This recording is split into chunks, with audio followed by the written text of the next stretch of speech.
प्यारे बच्चों, स्वागत है आप सभी का पॉली वाला सेमेस्टर की एक नई वीडियो में। और इस वीडियो में हम बात करने वाले हैं B2P परीक्षा फॉर्म 2026 की समस्याओं के बारे में कि क्या-क्या समस्याएं देखने को मिल रही हैं। जैसे कि बहुत सारे बच्चों ने मुझे व्हाट्सएप पे मैसेज भी किया है कि सर मेरे सामने ये समस्या आ रही है कि जो बैक पेपर का सब्जेक्ट है, मेरा ज़्यादा सब्जेक्ट शो हो रहा है। जैसे मान लीजिए कि मेरे 1 में बैक है, 3 बैक शो हो रहा है, 4 बैक शो हो रहा है।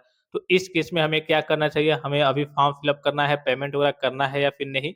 और दूसरी जो समस्या आ रही है बच्चों के सामने कि सर हमने पेमेंट तो कर दिया है, हमने अपना फॉर्म फिल किया, पेमेंट कर दिया, लेकिन फिर भी मेक पेमेंट का ऑप्शन आ रहा है, तो इसका सॉल्यूशन वगैरह क्या है?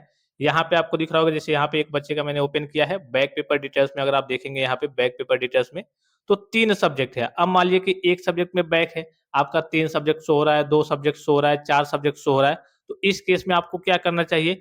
तो अगर बहुत सारे बच्चे कह रहे हैं कि सर हम पेमेंट कर दें या फिर नहीं, देखिए यहाँ पे अगर आप पेमेंट कर देते हैं तो आपका नुकसान हो जाएगा। कैसे नुकसान होगा? जैसे मान लीजिए सपोज़ करिए कि आपके एक सब्जेक्ट में बैक है, तो आपका लगेगा कितना? ₹200 यहाँ पे बैक पेपर का फीस का चार्ज लगेगा और टोटल अमाउंट में आपका कितना होगा? 420, 520, 620 आपका करके आ जाएगा, ठीक है? अब यहाँ पे मान लीजिए कि आपकी 2 सब्जेक्ट में या फिर 1 सब्जेक्ट में बैक थी और आपका यहाँ पे एक्स्ट्रा सब्जेक्ट शो हो रहा है, तो इस केस में यहाँ पे आपका अमाउंट ज़्यादा दिखाएगा। और जब भी यहाँ पे आप कहिए कि मेक पेमेंट वाले ऑप्शन पे जाएँगे, कहिए कि अपना फॉर्म फिल अप करने जाएँगे, तो आपको इतना ही फीस पेमेंट करना पड़ेगा, जबकि आपका इतना फीस नहीं कटना चाहिए। एक तो आपका एक्स्ट्रा सब्जेक्ट वगैरह शो हो रहा है, तो इस केस में आपको पेमेंट नहीं करना है, क्योंकि अगर आप एक्स्ट्रा पेमेंट कर देते हैं, तो मान लीजिए तो आपका फॉर्म तो सबमिट माना जाएगा, उसी पैसे पे आपका हो जाएगा, लेकिन जो एक्स्ट्रा पेमेंट आप कर देंगे, एक्स्ट्रा पैसा आपका कटेगा, वो आपका रिफंड बोर्ड से नहीं आ पाएगा, जैसा कि पिछली बार आपने देखा होगा, ठीक है? तो इस केस में कहने का सीधा मतलब क्या है कि इस केस में जिन भी बच्चों के सामने मान लीजिए कि वो फॉर्म फिल अप करने जा रहे हैं, अगर मान लीजिए सपोज़ कीजिए कि आपकी एक भी बैक नहीं थी और फिर भी आपका 1 या फिर 2 बैक शो हो रहा है या फिर आपका रीचेक में निकल गया है, उसके बावजूद भी आपका 1 बैक, 2 बैक, 3 बैक जितना भी शो हो रहा होगा, तो इस केस में आपको फ़ी पेमेंट नहीं करना है। वही स्थिति सेम है जिन बच्चों का कहिए कि 1 बैक है और उनका एक्स्ट्रा 2 या फिर 3 शो हो रहा है, सब्जेक्ट वगैरह शो हो रहे हैं, तो इस केस में आपको मेक पेमेंट अर्थात पेमेंट नहीं करना है।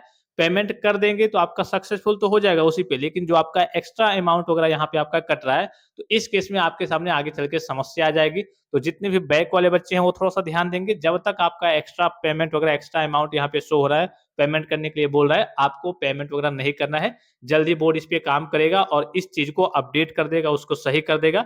उसके बाद से आप चाहे वो 1 दिन में सही करे, 2 दिन में सही करे, 3 दिन में सही करे, उसके बाद से ही आपको पेमेंट करना है। ये पहला काम हो गया, पहले जो करिए कि ज़्यादा बच्चों के मैसेज आए थे, इसी को लेकर के आए थे। दूसरी चीज़ कि जिन बच्चों ने पेमेंट कर दिया है और फिर भी मेक पेमेंट का ऑप्शन आ रहा है, उनको क्या करना है? तो अगर आप वीडियो को देखते होंगे, मैंने आपको डिटेल में बताया भी था कि कैसे पेमेंट करना है, क्या-क्या गलतियाँ आपको नहीं करनी है। उसी में मैंने आपको बताया था कि अगर आपने पेमेंट कर दिया है, आपका पेमेंट सक्सेसफुल हो गया और फिर से जा रहे हैं, तो आपका मेक पेमेंट का ऑप्शन आ रहा है, तो इस केस में आपको अभी पेमेंट नहीं करना है। आप 2-3 दिन, 4 दिन तक वेट करेंगे, तो ये आपका ऑटोमेटिकली अपडेट हो जाएगा। एक और चीज़ है कि आप कैसे पता लगाएँगे कि हाँ, मेरा पेमेंट हुआ है या फिर नहीं, तो 2-3 दिन आप वेट कर लीजिए। उसके बाद से कॉलेज में जाकर के आप बात करेंगे, तो जब भी आपका फ़ी वगैरह सबमिट होता है आपकी ओर से, तो आपका डेटा जो है आपके इंस्टीट्यूट लॉगिन में अर्थात आपके कॉलेज में चला जाता है। तो वहाँ से भी आप पता कर सकते हैं कि आपका पेमेंट वगैरह सक्सेसफुल हुआ है या फिर नहीं। अगर यहाँ पे आपका मेक पेमेंट का ऑप्शन दिखा रहा है, लेकिन आपका फॉर्म आपके कॉलेज में फॉरवर्ड हो गया है, तो इस केस में आपको निश्चिंत रहना है, आपका फॉर्म एक तरीके से सबमिट हो गया है, आपका पेमेंट वगैरह सक्सेसफुल हो गया है, ठीक है? ये दोनों स्थिति थी और जो पहली स्थिति थी उसके बारे में बच्चों ने ज़्यादा पूछा था कि सर मेरा एक्स्ट्रा सब्जेक्ट वगैरह यहाँ पे बैक पेपर का शो हो रहा है, इस केस में मुझे क्या करना चाहिए, क्या नहीं करना चाहिए?